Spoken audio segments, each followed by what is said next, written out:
हम लोग आज पढ़ेंगे यशोदा के बाद है हमारा टॉपिक माइग्रेशन इन फिशेस। क्या है? माइग्रेशन इन फिशेस। ठीक है, सबसे पहले हम बात करेंगे फिश किसको बोलते हैं। किसको बोलते हैं? मछली। और मछली कहाँ रहती है? पानी में। तो यहाँ हम सबसे पहले लिखेंगे कि यह एक्वेटिक है ना। क्या है? कशेरुक है क्या? कशेरुक वर्टिब्रेट है। तो यह एक एक्वेटिक वर्टिब्रेट्स है। कैसी वर्टिब्रेट है? एक्वेटिक। अब यह जो पानी में रहती है तो पानी में वो पैर से चलती होगी क्या? तो पानी में कैसे तैरती है? पंख, है ना। वो पंख भी कैसे होते हैं? पेयर्ड होते हैं। उनके पंखों को हम फेदर्स नहीं कहते, याद रखना, है ना। एक पक्षी के पंखों को हम फेदर कहते हैं, विंग्स कहते हैं, लेकिन एक मछली के पंख को हम फेदर्स कहेंगे? नहीं कहेंगे। क्या कहेंगे तो फिर? फिन्स, है ना। तो फिश मतलब क्या? Aquatic vertebrates with paired fins. आप सब ने मछली देखा होगा, मछली में केवल एक ही भाग में फिन्स नहीं होते हैं, दोनों भाग में ऐसे फिन्स होते हैं ना। Yes ma'am. इसलिए हम बोलेंगे पेयर्ड फिन्स। ठीक है। अब यह जो मछली है जो पानी में रह रही है बोल रहे हो, क्या केवल नदी में रहती है? नहीं।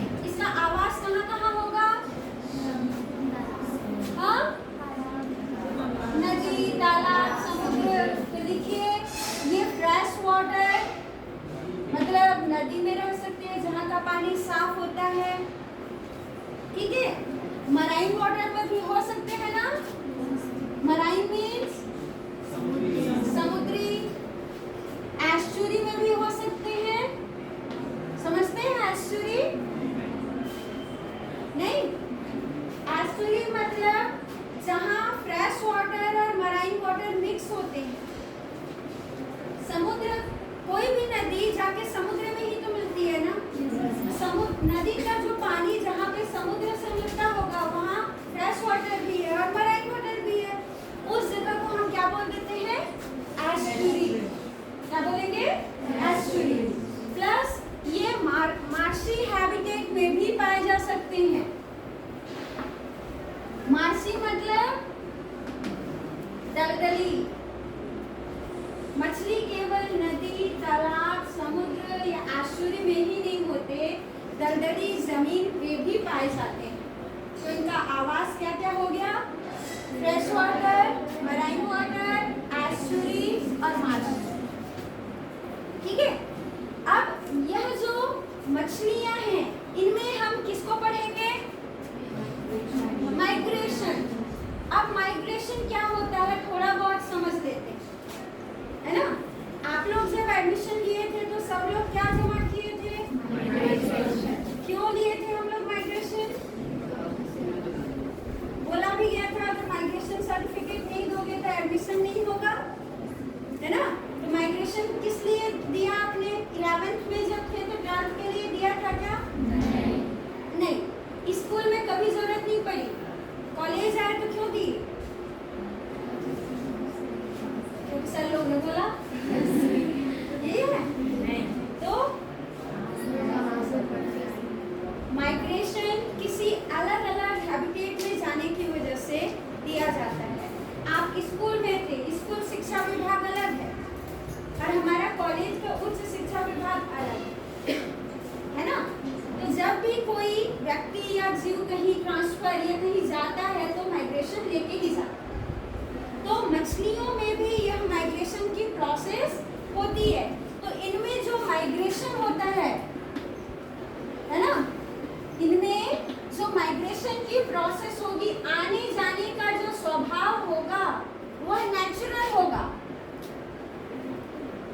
नेचुरल मीन्स प्राकृतिक। किसी ने उसको सिखाया नहीं है, प्रकृति की देन है कि वो मछलियां माइग्रेट करेंगी। प्लस यह माइग्रेशन इनका एक इननेट बिहेवियर है।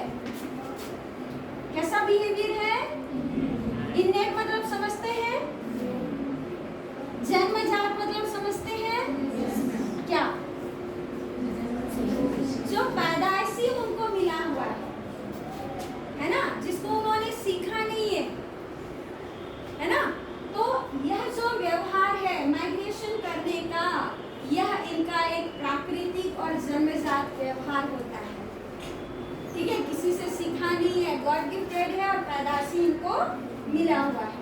अब देखो ये जो माइग्रेशन मछलियाँ करती है, यह अलग अलग मछलियों में अलग अलग टाइप का माइग्रेशन हो सकता है। कोई मछली नदी से नदी में करती होगी माइग्रेशन। आप लोगों ने देखा होगा कई जो मछलियाँ होती हैं वो भोजन की खोज में सुबह निकलती हैं, शाम को वापस फिर से आ जाती हैं, जैसे पक्षियाँ करती हैं, है ना। किसी मछली में भोजन के लिए तो किसी मछली में रिप्रोडक्शन के लिए। कोई मछली समुद्र से नदी में जाते हैं, कोई नदी से समुद्र में जाते हैं। तो हर एक मछलियों में माइग्रेशन का जो प्रकार है ये अलग अलग हो सकता है। क्लियर है ना? याद तो क्लियर है सबको? अगला हम पढ़ेंगे इसमें डेफिनेशन, कैसे हम माइग्रेशन को परिभाषित कर सकते हैं। तो कई सारे डेफिनेशंस हैं, है ना, कई सारी परिभाषाएं दी गई हैं। क्या बोलते हैं माइग्रेशन? माइग्रेशन एक प्रकार का मूवमेंट है। क्या है? मूवमेंट है ना। मूवमेंट मतलब गति करना, ठीक है। क्या बोलता है, लिखिए, migration is the movement of large number of animals from one place to another place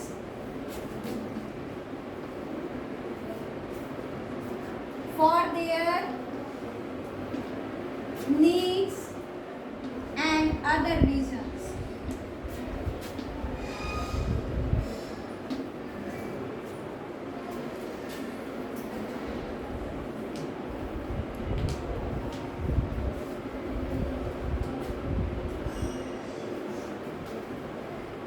ठीक है, एकदम इजी वाला डेफिनेशन है ना। क्या बोल रहे हैं, देखिए, माइग्रेशन एक प्रकार की मूवमेंट है जिसमें बहुत सारे एनिमल्स एक जगह से दूसरी जगह माइग्रेट कर रहे हैं ना। कहाँ से? एक जगह से दूसरी जगह। किस लिए करते हैं? उनकी आवश्यकताओं के अनुसार, है ना। आपको आवश्यकता होगी खाने पीने की या सामान लेने की, सब्जी लेने की, तब आप मार्केट जाओगे। जरूरत नहीं पड़ेगी तो मार्केट जाएंगे क्या? नहीं।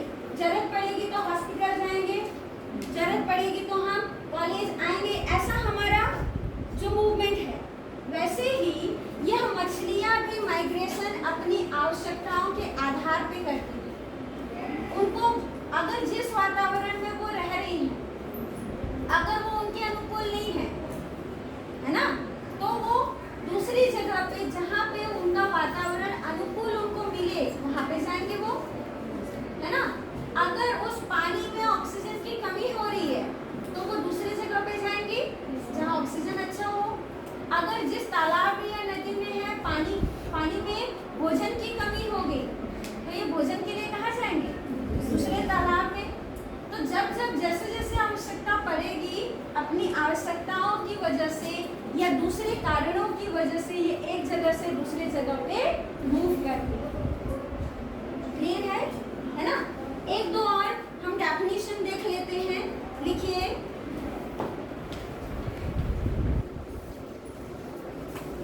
अकॉर्डिंग टू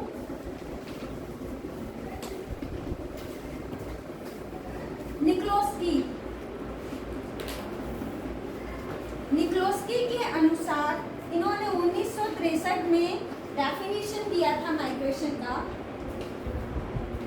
इन्होंने क्या बोला, माइग्रेशन एक प्रकार का एडप्टेशन है। क्या है? एडप्टेशन मीन्स अनुकूलन, है ना। तो migration is an adaptation towards increasing the abundance of a species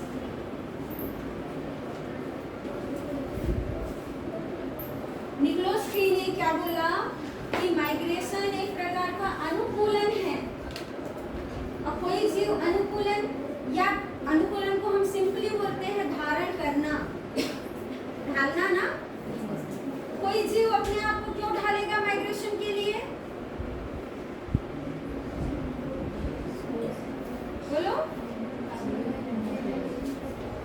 जा सके, जा क्यों रहा है? खाने के लिए, प्रजनन करने के लिए। तो खाना क्यों चाहता है वो? प्रजनन करना क्यों चाहता है? अगर वो माइग्रेट नहीं करेगा तो क्या होगा? मर जाएगा ना, है ना? और मर जाएगा तो क्या उसके जैसे और स्पीशीज बनेंगे? नहीं। उसी को बोला जा रहा है माइग्रेशन एक प्रकार का एडाप्टेशन है जो जीवों के, है ना, जीवों की संख्या में वृद्धि करने के लिए है।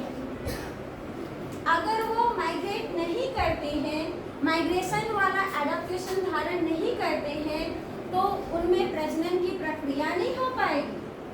मान लो जिस ग्राउंड पे वो पाए जा रहे हैं वहां वो अंडे नहीं दे सकते, अनुकूल नहीं है, तो वो ऐसी जगह पे जाना चाहेंगे जहां अंडे दे सके। और अगर ऐसा नहीं करते हैं तो क्या अंडे दे पाएंगे? और अंडे नहीं देंगे तो क्या उनका पॉपुलेशन बढ़ेगा? नहीं बढ़ेगा। मतलब वो पॉपुलेशन पूरा खत्म। ठीक है। तीसरा है हमारा अकॉर्डिंग टू बेकर। देखिए, अकॉर्डिंग टू बेकर, बेकर के अनुसार इन्होंने क्या डेफिनेशन दिया है? इन्होंने 1998 में इसका डेफिनेशन दिया था। लिखें, migration is the act of moving from one special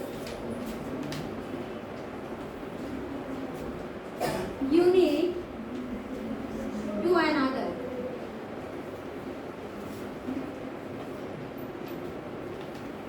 baker ने कहा कि यह एक प्रकार का एक्ट है ना? एक्ट मतलब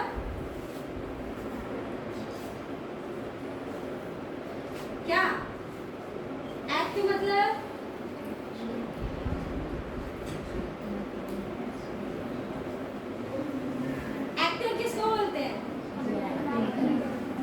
करता है, कोई ना कोई चीज करता है ना। तो वैसे ही माइग्रेशन में फिशेस में एक एक्ट है जिसमें वो एक स्पेशियल यूनिट से, स्पेशियल यूनिट मतलब स्पेस,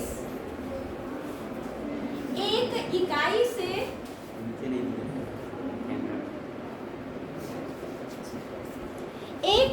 से एक स्पेस से दूसरे स्पेस को वो मूव करते हैं। ठीक है, तो उसको बोलेंगे हम माइग्रेशन। कई सारे डेफिनेशन हैं, हर एक डेफिनेशन में हमको यही समझ आएगा कि कोई जीव एक स्पेस से दूसरे स्पेस पे अपनी जरूरतों के हिसाब से क्या करता है? मूव करता है। क्लियर है यहाँ तक? चल आगे।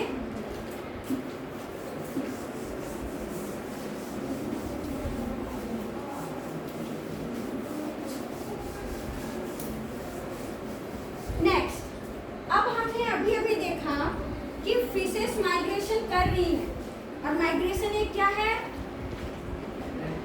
एक मूवमेंट है ना। तो भाई जब वो माइग्रेशन करेगा तो बहुत सारे मूवमेंट कर सकता है ना, है ना। तो अगला हेडिंग डालिए, मूवमेंट ड्यूरिंग माइग्रेशन। माइग्रेशन के दौरान वो किस प्रकार की हरकतें करते हैं? मूवमेंट को हम हरकत बोल सकते हैं ना, इस प्रकार की वो गति करते हैं। इसमें फर्स्ट लिखिए ड्रिफ्टिंग मूवमेंट। पहला मूवमेंट क्या है? Drifting movement. ठीक है, ड्रिफ्टिंग मूवमेंट मतलब यह एक प्रकार का पैसिव मूवमेंट है। कैसा मूवमेंट है? पैसिव। पैसिव और एक्टिव समझते हैं? पैसिव मतलब निष्क्रिय। ठीक है, अब समझना,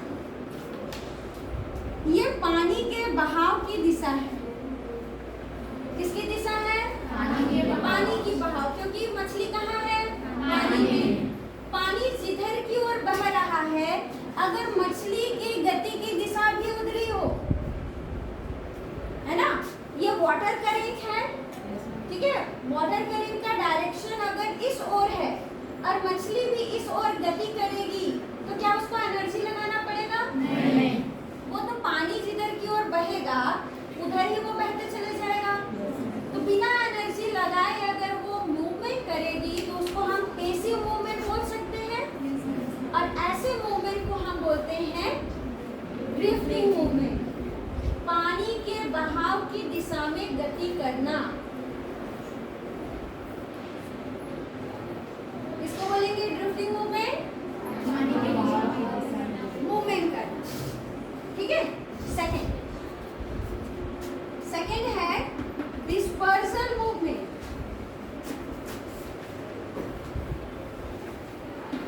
डिस्पर्स समझते हैं? आप लोग स्कूल में थे तो असेंबली होता था, होता था प्रेयर।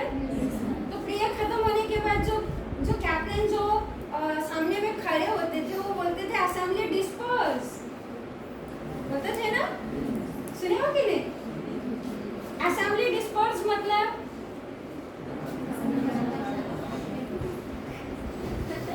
ये क्या? जाना। तो जाना मतलब कैसे जाना?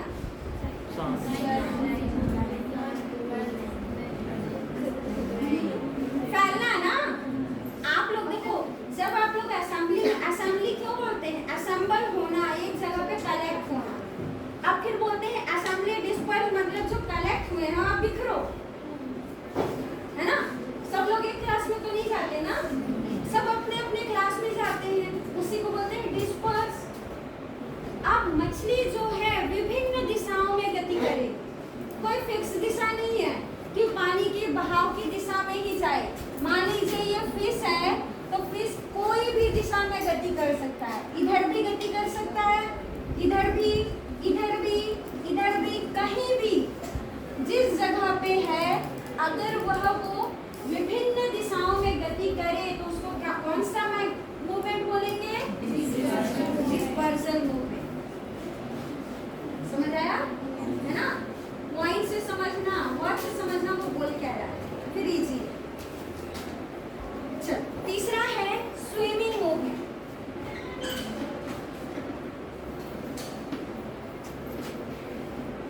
कौन सा मूवमेंट है? Third, swimming movement. मछली जो पानी में रहती है वो पानी में तैरती है ना, तो वो उसका तैरना जो है वो किसी एक उद्दीपक पर, एक स्टिमुलस पर डिपेंड करता है। स्टिमुलस समझते हैं? हिंदी में इसको बोलते हैं उद्दीपन। क्या बोलते हैं? उद्दीपन। उद्दीपन मतलब लाइट। कोई स्टिमुलाई क्या हो सकता है? लाइट हो सकता है। कोई स्टिमुलाई केमिकल हो सकता है, कोई स्टिमुलाई टच हो सकता है, कोई स्टिमुलाई कोई जीव हो सकता है, ठीक है। जैसे हम कभी तालाब में जाते हैं, है ना, और तालाब में हम बाहर से देखते हैं, समझना इस बात को, बाहर से देखते हैं कि मछलियां जो हैं, छोटी छोटी मछलियां, वो मस्त तैर रही हैं, पता है। लेकिन जैसे ही हमने उस पानी में अपने पैर रखे, क्या हो जाते हैं? क्यों भागी? फिर हमारा टच उसके लिए क्या हुआ? एक स्टिमुलस का काम किया ना, ठीक है। तो मछलियों का किसी स्टिमुलस की ओर गति करना या स्टिमुलस के विपरीत दिशा में गति करना, वो स्टिमुलस की ओर भी जा सकती है और स्टिमुलस के विपरीत भी जा सकती है। कभी कभी हम बहुत टाइम तक पानी में रहते हैं तो मछलियां हमारे पैरों में भी आती हैं, है ना, और छूती है हमारे पैरों को, तो वो हमारे टच के प्रति उनका क्या है? टच के डायरेक्शन में आए। और जब हमने तुरंत डाला पैर को तो भागे, तो अगेंस्ट हुआ ना। तो किसी भी उद्दीपन की ओर या उद्दीपन के विपरीत दिशा की ओर गति करना क्या कहलाएगा? Swimming movement. क्लियर हो रहा है? नेक्स्ट फोर्थ हमारा मूवमेंट है डीनेटेंट एंड कॉन्ट्रानेटेंट। डीनेटेंट एंड कॉन्ट्रानेटेंट मूवमेंट।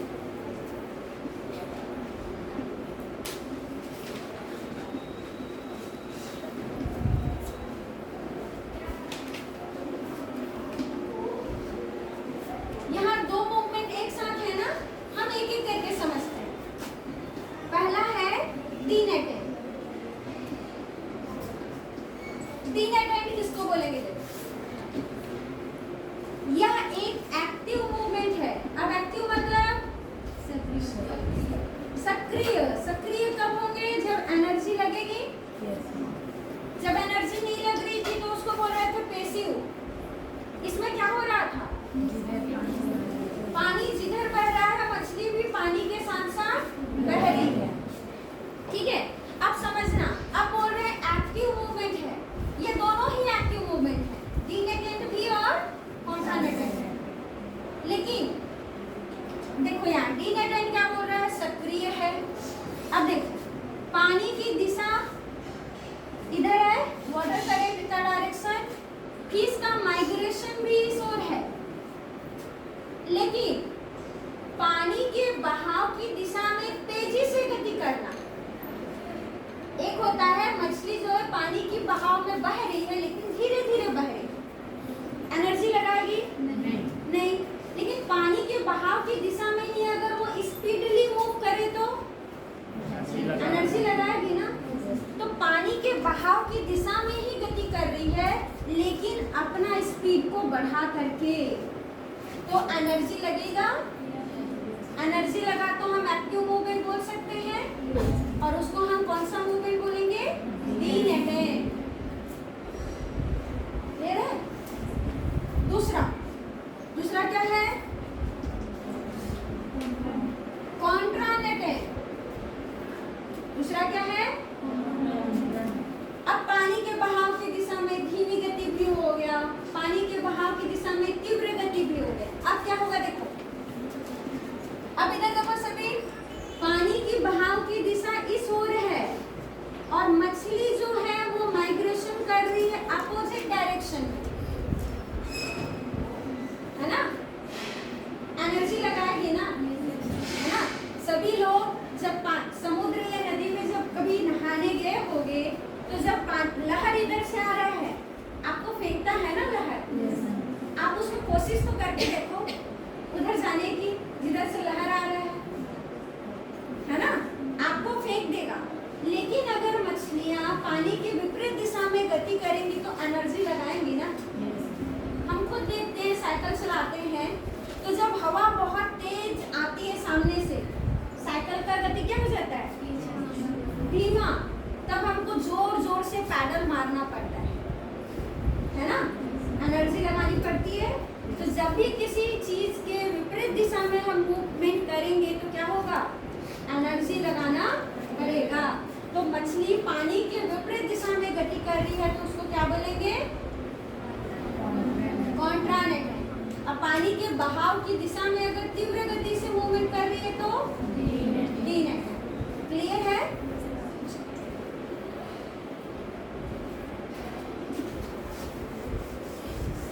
आगे बढ़े,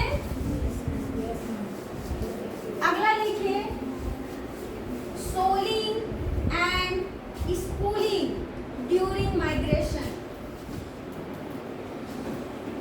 soling and spooling during migration. Migration के दौरान मछलियां सोलिंग और स्पूलिंग करती हैं। अब समझते हैं सोलिंग क्या है और स्पूलिंग क्या है। दो वर्ड आए हैं ना यहाँ पे।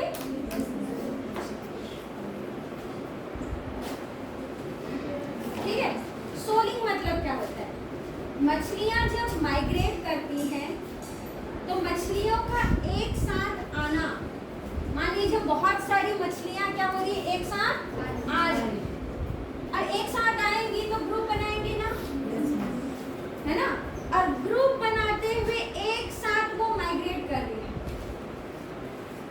मछलियों का एक साथ आना, समूह बनाना और समूह का एक साथ माइग्रेट करना क्या कहलाएगा, सोलिंग। क्या कहलाएगा, सोलिंग। एग्जाम्पल लिखिए, सैल्मन फिश एंड हिल्सा।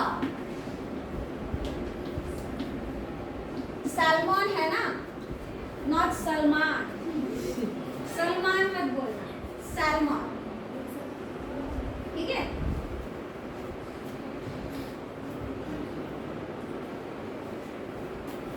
अब स्कूलिंग समझे, सब लोग स्कूल गए हैं, क्या अच्छे से जाते थे स्कूल, कैसे जाते थे,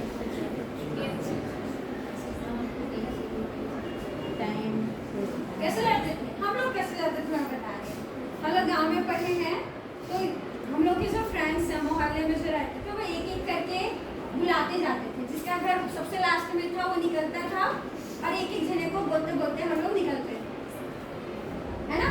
और निकल करके एक टाइम ऐसा आता था ग्रुप बन जाता था, सब लोग अपना बैग पकड़े रहते थे, एक एक को बुलाते हुए रास्ते में जाते हैं, है ना। और जाते वक्त ऐसे नहीं कि एक लाइन से जाएंगे, रास्ते में कुछ ना कुछ हरकत करते हुए जाते थे, जैसे कोई पत्थर पड़ गया पैर से उसको मार दो, है ना, कुछ अगर कहीं पे तो क्या बोलते हैं स्कूलिंग, स्कूलिंग के दौरान हम ये करते हैं ना, है ना। तो स्कूलिंग बोलता है कि मछलियों का एक साथ आना, मछलियां एक साथ आ रही हैं, समूह भी बना रही हैं और समूह के साथ वो माइग्रेट भी कर रही है, लेकिन उस समूह के साथ जब वो माइग्रेट करती है तो विभिन्न प्रकार के आकार बनाती है। वो मछलियां कभी ऐसे होंगी, कभी ऐसे होंगी, सीधी सीधी नहीं जाती।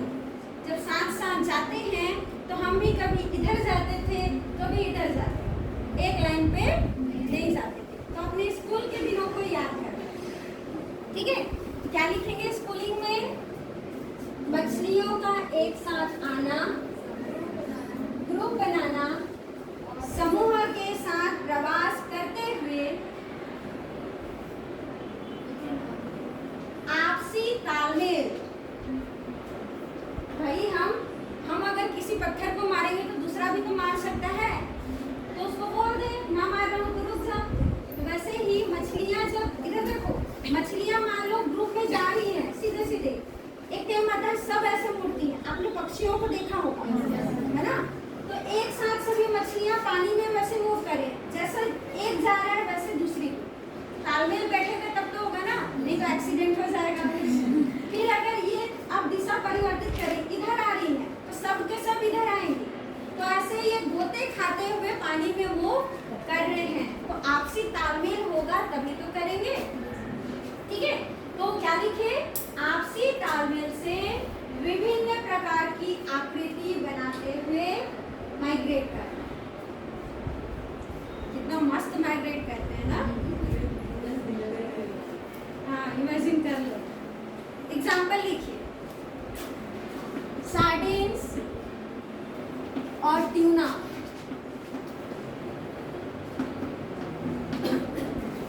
ये मछलियां विभिन्न प्रकार की आकृति बनाती हैं।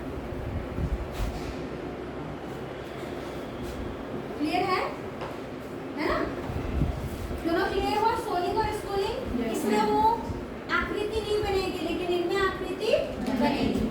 अब अगला लिखिए, कॉमन माइग्रेटरी फिशेस।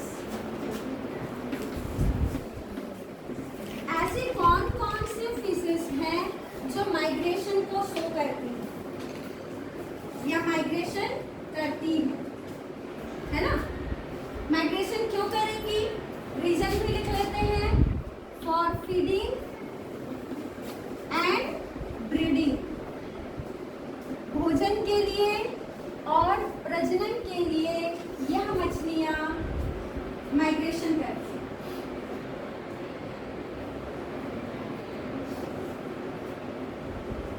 ठीक है,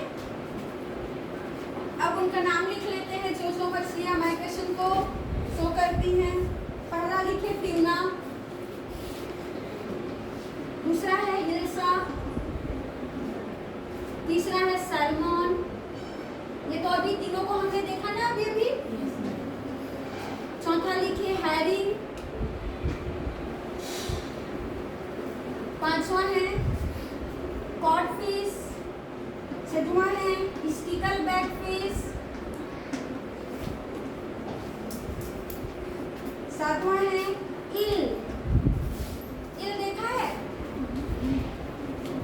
सांप के जैसे दिखने वाला होता है ना, मछली जैसे नहीं होता। मछली मतलब है हम अलग ही इमेज बना लेते हैं, है ना। अगला है ट्राउट,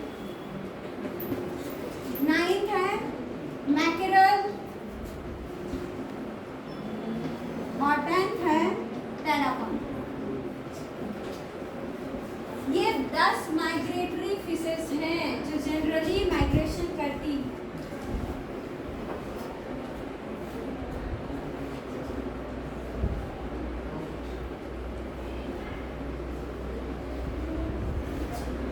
ठीक है, अब महानदी सुना है ना, सुना है ना, जिसको सबसे छत्तीसगढ़ का सबसे लंबा पुल बना है, सूरजगढ़ पुल, है ना। तो महानदी जो हमारे छत्तीसगढ़ में हमको देखने को मिलती है, उस पर भी कई सारी मछलियां माइग्रेट होती हैं दूसरे जगह से। ठीक है, रिसर्च किया गया है कि बहुत सारी मछलियां, लगभग 10 या 13 मछलियां वहां माइग्रेट करती हैं, माइग्रेटरी फिशेस। ठीक है, चलिए क्लियर है तब, आगे बढ़ते हैं। अब देखेंगे types of migration.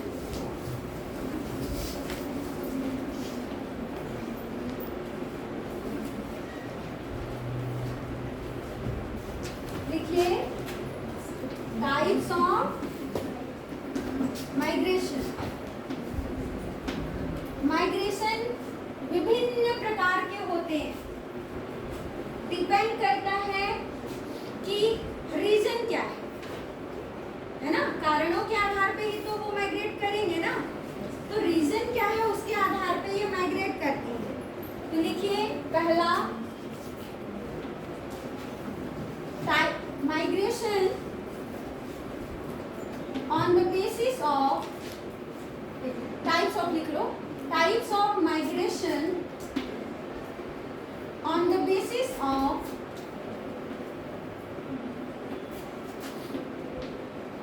routines। Routine मतलब दिनचर्या। वो माइग्रेशन हर दिन करती हैं कि साल में एक बार करती हैं, ये वो क्या कहलाएगा उसका रूटीन, है ना। तो रूटीन के आधार पर हम माइग्रेशन को अगर हम बांटें तो 3 भागों में बांटते हैं। कितने भागों में बांटेंगे? 3। पहला लिखिए, पहला है क्या? डेली। डेली मतलब हर दिन। मछलियां हर दिन माइग्रेशन कर रही हैं, तो हर दिन माइग्रेशन किस वजह से करेंगे? खाने के लिए। हर दिन तो रिप्रोडक्शन करने के लिए नहीं जाएंगे, है ना। तो अगर मछलियां फीडिंग के लिए, भोजन की खोज के लिए अगर माइग्रेशन हर दिन करेंगी तो उसको हम डेली माइग्रेशन बोल सकते हैं। क्या बोल सकते हैं? Daily migration. हर दिन वो अपनी जगह से, जिस जगह पे जो उसका घर है, उस जगह पे अगर भोजन की कमी हो गई तो हर दिन ऐसे जगह पे जाएगी जहाँ पे भोजन उपलब्ध हो, वहाँ भोजन लेगी, फिर से अपनी जगह पे वापस। वो हर दिन का काम उसका होगा, सुबह जाएगी शाम को वापस, वैसे वाला डेली का काम चलता रहेगा। दूसरा लिखिए इसमें एनुअल। एनुअल मीन्स वार्षिक, साल में एक बार, है ना। तो साल में एक बार भोजन के लिए तो नहीं जाएंगे ना, है ना। तो मछलियां किसके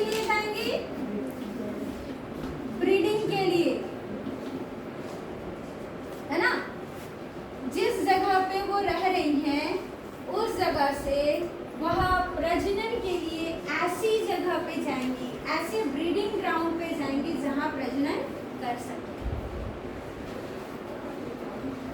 ठीक है, तो ब्रीडिंग के लिए अगर किसी अनुकूल वातावरण में गए तो एनुअल। ठीक है, थर्ड है जनरेशनल। थर्ड क्या है? जनरेशनल। जनरेशन मतलब समझते हैं? पीढ़ी। पीढ़ी किसको बोलेंगे? बोलो। पीढ़ी आने वाली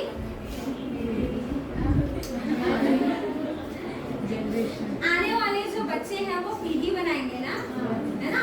आप अपने मम्मी पापा की पीढ़ी हो, आपके बच्चे होंगे वो आपकी पीढ़ी होंगे, तो पीढ़ी दर पीढ़ी उसी को। ठीक है, तो समझना जनरेशनल माइग्रेशन क्या होता है। इधर देखिए, पेरेंट जिस जगह पे रह रहे थे, जो पेरेंट फिश है ये उनका घर है। ठीक है, ये उनका हैबिटेट है। इन्होंने ब्रीडिंग अपने घर में नहीं किया, रिप्रोडक्शन अपने घर में नहीं किया, इन्होंने रिप्रोडक्शन के लिए चूज किया कोई दूसरा प्लेस, है ना। दूसरी जगह पे माइग्रेट करके गए और यहाँ पे इन्होंने क्या किया? बोलो। ब्रीडिंग। ब्रीडिंग मतलब ये अंडे देंगे, मछलियाँ अंडे देती हैं, अंडे देंगे, अंडे आगे डेवलप होकर के क्या बनाएंगे? लार्वा। और लार्वा डेवलप होकर क्या बनाएंगे? फिश, मतलब यंग वंस, उनके छोटे बच्चे बोल सकते हैं ना, है ना। अब ये जो पेरेंट थे वो ब्रीडिंग किए यहाँ पे, और ब्रीडिंग के पश्चात वो खत्म हो गए। पेरेंट यहाँ पे आए, ब्रीडिंग किए, केवल इनका उद्देश्य था ब्रीडिंग के लिए जगह खोजना, ब्रीडिंग करवाना या करना। उसके बाद पेरेंट क्या हो गए? खत्म, मर गए। ठीक है, अब केवल उस ब्रीडिंग ग्राउंड में क्या है? उनके बच्चे। ठीक है, वो बच्चे जो हैं अब लार्वा या बच्चे बन गए। अब ये क्या करेंगे? पुनः अपने पेरेंट के आवास पे माइग्रेट करेंगे। कहाँ आएंगे? अपने पेरेंट के घर में वो माइग्रेट करेंगे। तो माइग्रेशन कौन कर रहे हैं यहाँ पे? उनकी अगली पीढ़ी कर रही है ना। पेरेंट तो मर गए, है ना, तो उनका अगला जनरेशन कर रहा है, इसलिए इसको बोलते हैं जनरेशनल माइग्रेशन। कौन माइग्रेट कर रहा है? उनके बच्चे, है ना, तो उसको हम जनरेशनल माइग्रेशन कह सकते हैं। ठीक है, अंडे कभी भी माइग्रेशन नहीं करेंगे। कौन कर सकते हैं? लार्वा या तो उनके बच्चे, छोटी छोटी मछलियां। क्लियर है? तो अगर डेली फीडिंग के लिए जाएगा तो वो डेली, अगर ब्रीडिंग के लिए जाएगा तो एनुअल, और अगर पेरेंट माइग्रेट करके अंडे दिए, बच्चे बने, और बच्चा अगर माइग्रेट करके अपने पेरेंट के घर पे आ रहा है तो जनरेशन। क्लियर है? चल आगे देखते हैं। सेकेंड बेसिस लिखिए, टाइप्स ऑफ माइग्रेशन।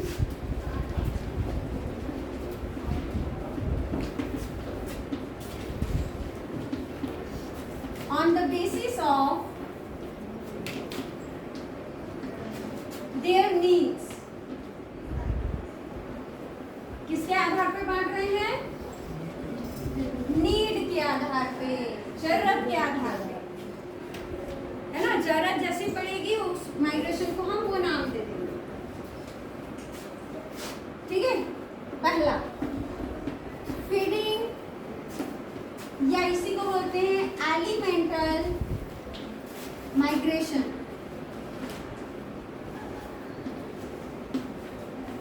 फीडिंग या एलिमेंटल माइग्रेशन। नीड क्या है? नीड क्या है? जरूरत क्या है? फीडिंग, भोजन।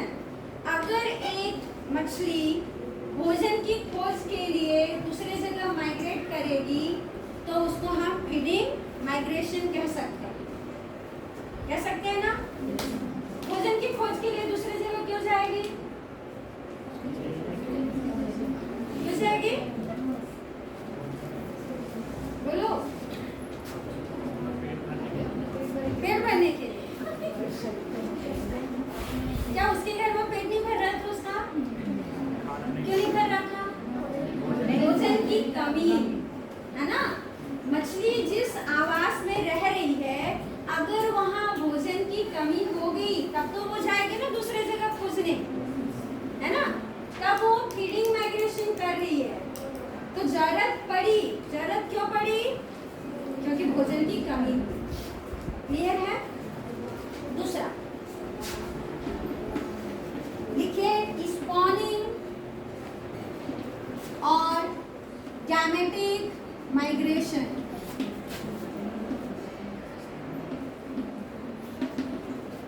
स्पॉनिंग या गैमेटिक माइग्रेशन।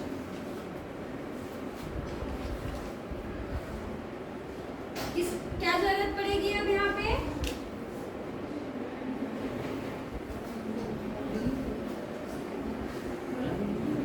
ब्रीडिंग के लिए जाएंगे। स्पॉनिंग मतलब अंडे देना। स्पॉनिंग मतलब अंडे देना, और अंडे देना मतलब प्रजनन की प्रक्रिया में हो, है ना।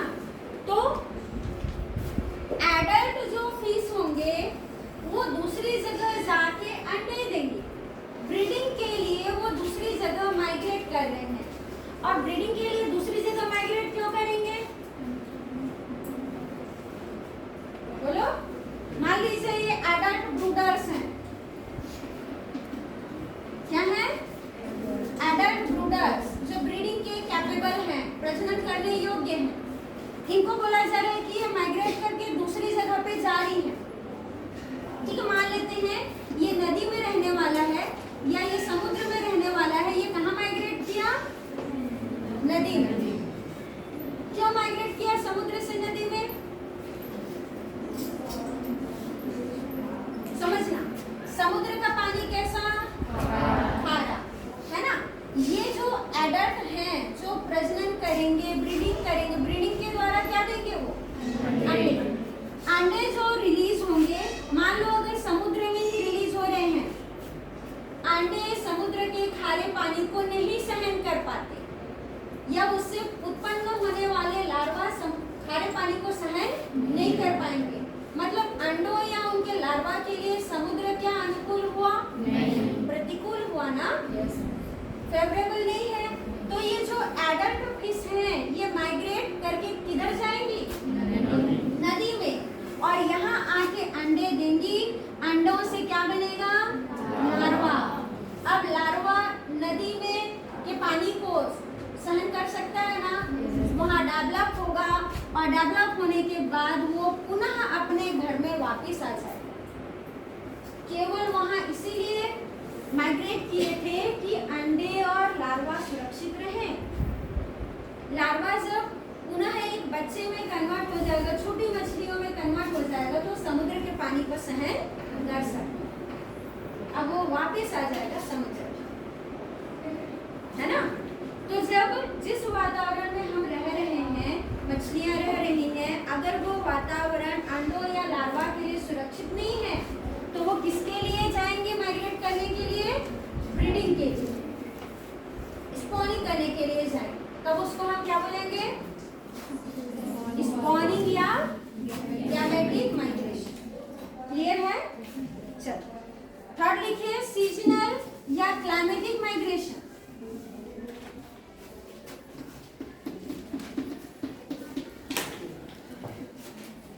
सीजनल और क्लाइमेटिक माइग्रेशन। सीजन मतलब मौसम, क्लाइमेट मतलब भी क्या है? मौसम। जिस वातावरण में मछलियां रह रही हैं, अगर वह अनफेवरेबल है, क्या है?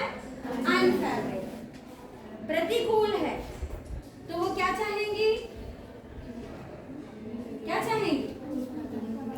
फेवरेबल कंडीशन चाहेंगी, है ना। तो अनफेवरेबल कंडीशन से फेवरेबल कंडीशन वाले जगह पे जाना चाहेंगे। उसको हम क्या बोलेंगे, उसका सीजनल माइग्रेशन। मान लो मछली अंडे देती है ठंडी में, है ना, क्लियर है, और वो वातावरण अगर उस टाइम उसका अनुकूल नहीं है तो वो क्या करेगी, ऐसे जगह पे जाएगी जहां पे उसको वातावरण अनुकूल मिले, क्लियर है, तो उसको बोलेंगे हम सीजनल या क्लाइमेटिक माइग्रेशन।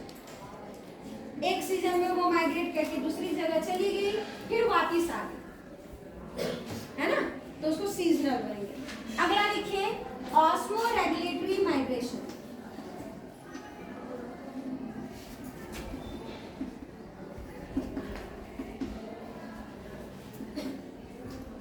कौन सा माइग्रेशन है, ऑस्मो रेगुलेटरी माइग्रेशन।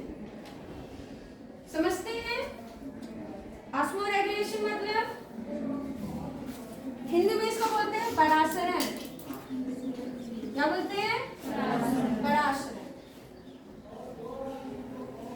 ठीक है, परासरण नियमन, रेगुलेशन भी बोला है ना, परासरण नियमन।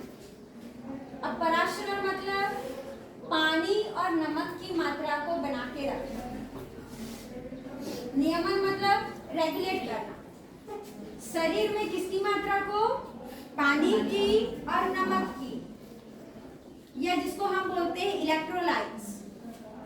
तो वाटर और इलेक्ट्रोलाइट की मात्रा को रेगुलेट करके रखना ऑस्मो रेगुलेशन कहलाता है।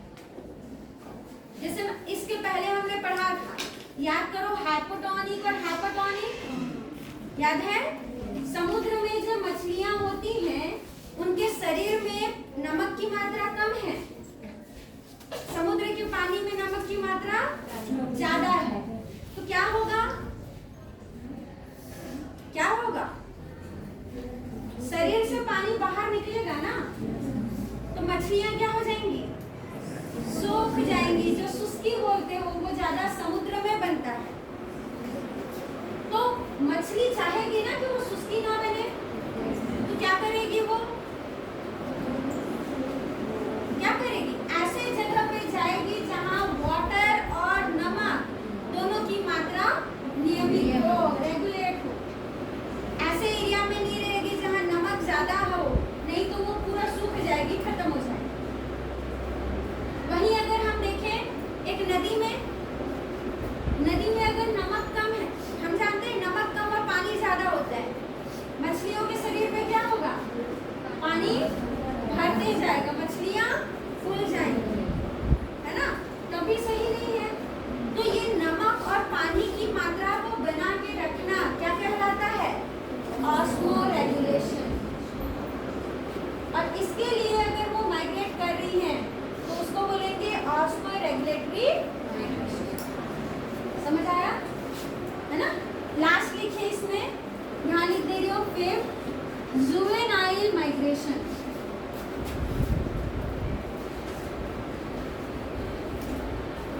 कौन सा माइग्रेशन है, जुवेनाइल माइग्रेशन।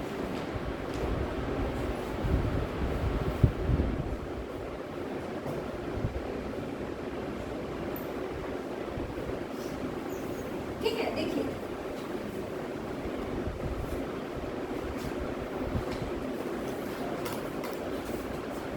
जुवेनाइल मतलब होता क्या है, जुवेनाइल मतलब लार्वा, क्या है, लार्वा, ठीक है।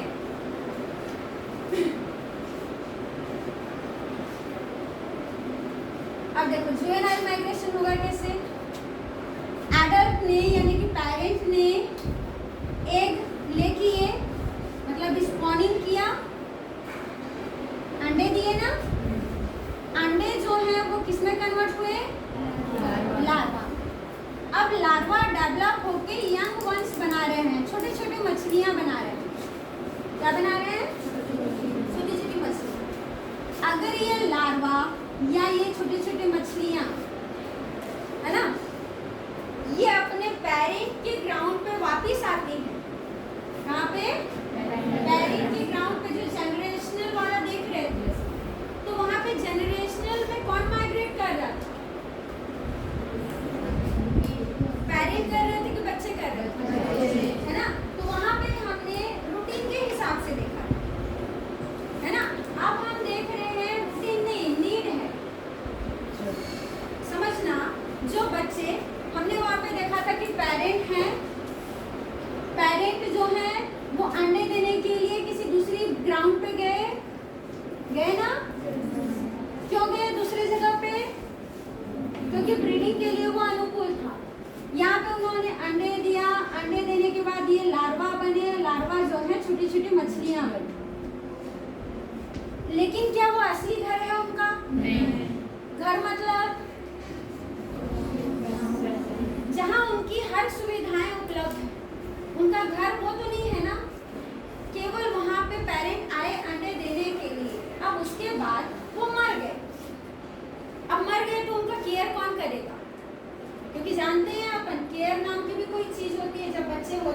केयर नहीं करेंगे तो मरेंगे ना बच्चे।